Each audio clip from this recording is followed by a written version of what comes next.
Welcome to Chess with Link. Today we're talking about the Queen's Pawn opening. Specifically, we're going to go into two separate paths for the Queen's Pawn opening. On the left side, you can see the first set of moves in the Lichess players database. These are the most common moves played by members of the Lichess community.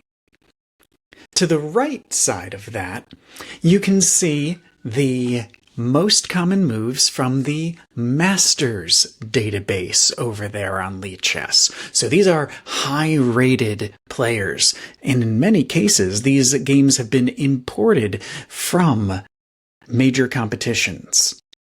And we can already see how these two paths diverge, with your standard player responding with a mirrored move, blocking white from pushing the d-pawn any further, while your master player knows that that d-pawn is unlikely to get pushed.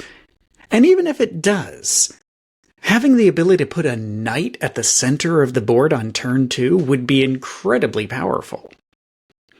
So we have two paths here. Let's see how they continue to diverge as we go to move number 2. In our standard game, white reinforces with a pawn going to c4, a queen's gambit. Now, black brings their pawn out, declining the gambit, reinforcing d5. d5 is now already becoming a pressure point in our standard game. Over in our Masters game, d5 is still a pressure point. Just because it's not occupied doesn't mean that it's not being looked at. And while the queen is not threatening d5 in the Masters game, and it is an empty square, it still has two pieces pressuring it. As our players continue, in the Master game, we see the knight coming out to f3, reinforcing the d4 pawn and putting pressure on e5. Well, in our standard game, the knights come out to c3 and f6. At this point, both standard and master level players have moved both the d and e file pawns, as well as bringing out their kingside knight for black. Meanwhile, the attacking players, we have both the queen's pawn and her bishop's pawn, the d and c pawns, moved out. And our master level players are putting direct pressure on the center of the board using the king's knight, while our standard players are being maybe a little bit more cautious about their material and preparing themselves to defend e4, even though it doesn't have any pieces on it yet. We're also putting more pressure on d5. It continues to be a major flashpoint here. Let's see how this game continues to develop as our standard player and master player alike end up with 3 knights on the board at the end of white's turn. And then black responds in the master level with a little bit of prophylaxis, defending that f6 knight, making sure that if white were to try and pin that knight, the defending piece is already there. Meanwhile, in our standard level game, the bishop has moved, but a little bit further. It's a little bit more aggressive. That bishop comes out to b4, pinning the c3 white knight to the king. That pin is likely to appear in both games. In fact, the same move that Black defended against preemptively. We call that prophylaxis in chess. Planning ahead, defending before the defense is necessary, activating the piece so that we can castle without necessarily moving it too far because we know we'll need to protect the knight. Well, that is going to be necessary for the player in our standard game. So let's see how they deal with that pressure. Okay. They are going to castle. Black making sure that they don't have to worry about their king for a while, although we still don't have any way of defending against that pin on the knight, other than retreating the bishop. And if we were to capture the knight as the white player on the standard side, Black has immediate revenge options with both the queen and the g7 pawn. Meanwhile, in our master level game, that same bishop to g5 pressure occurs, even though the prophylaxis is there. And we want to think to ourselves, why? Why, even with Black already planning to defend in another way, why would White still go for that pressure? Try and bring that into your games some. Notice that you don't have to immediately have the pin.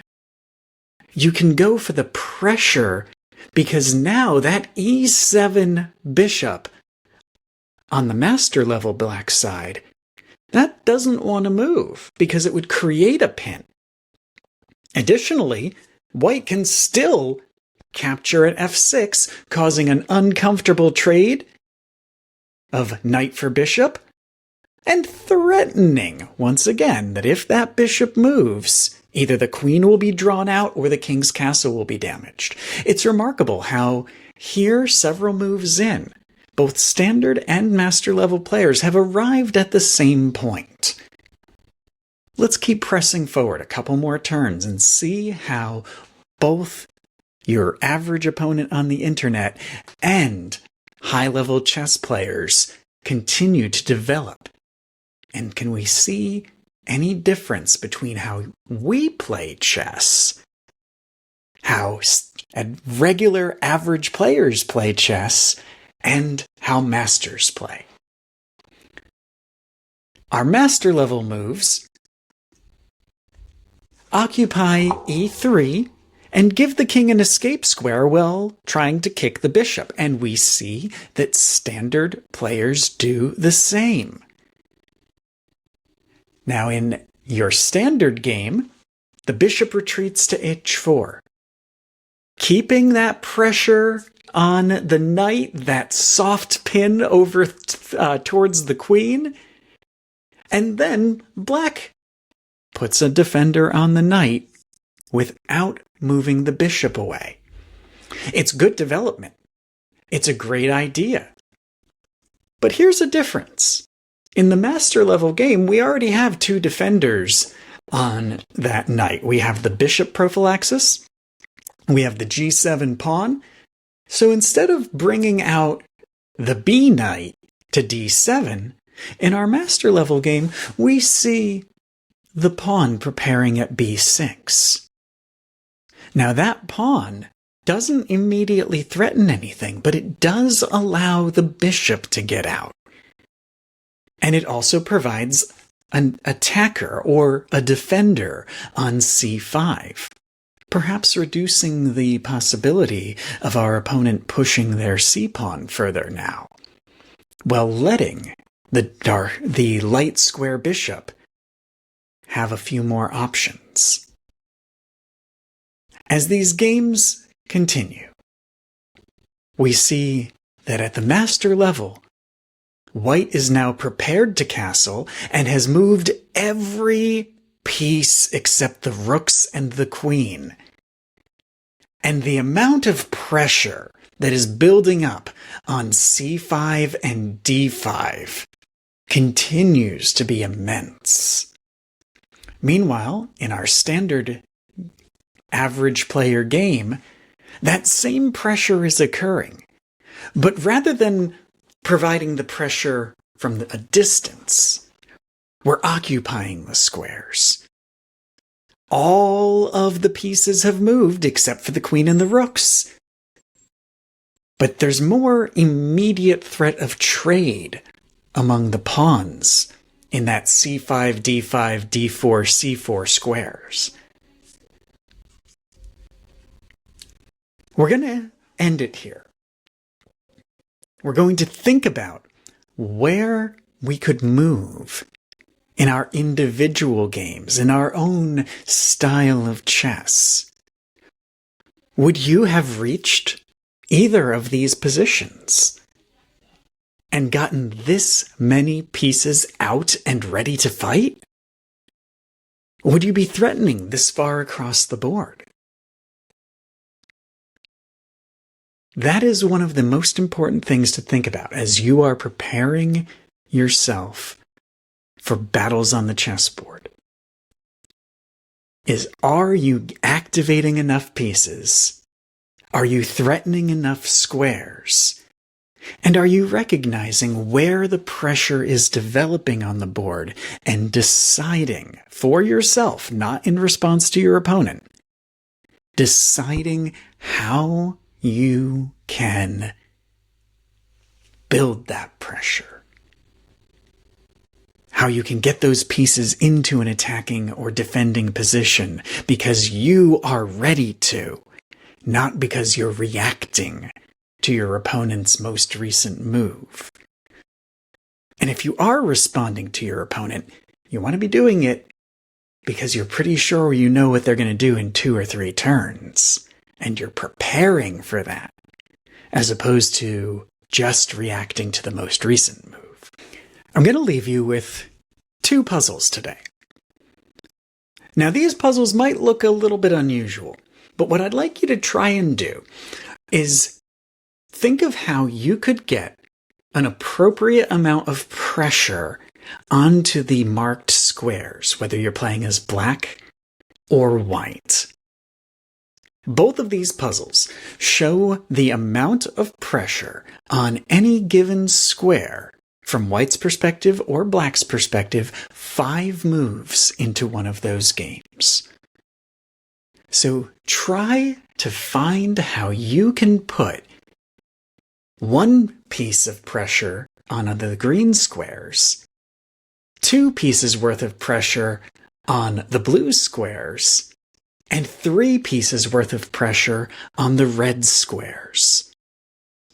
You might need to try multiple times, and maybe you'll even find a way to get more pressure on some of these squares, perhaps at the cost of less pressure on others.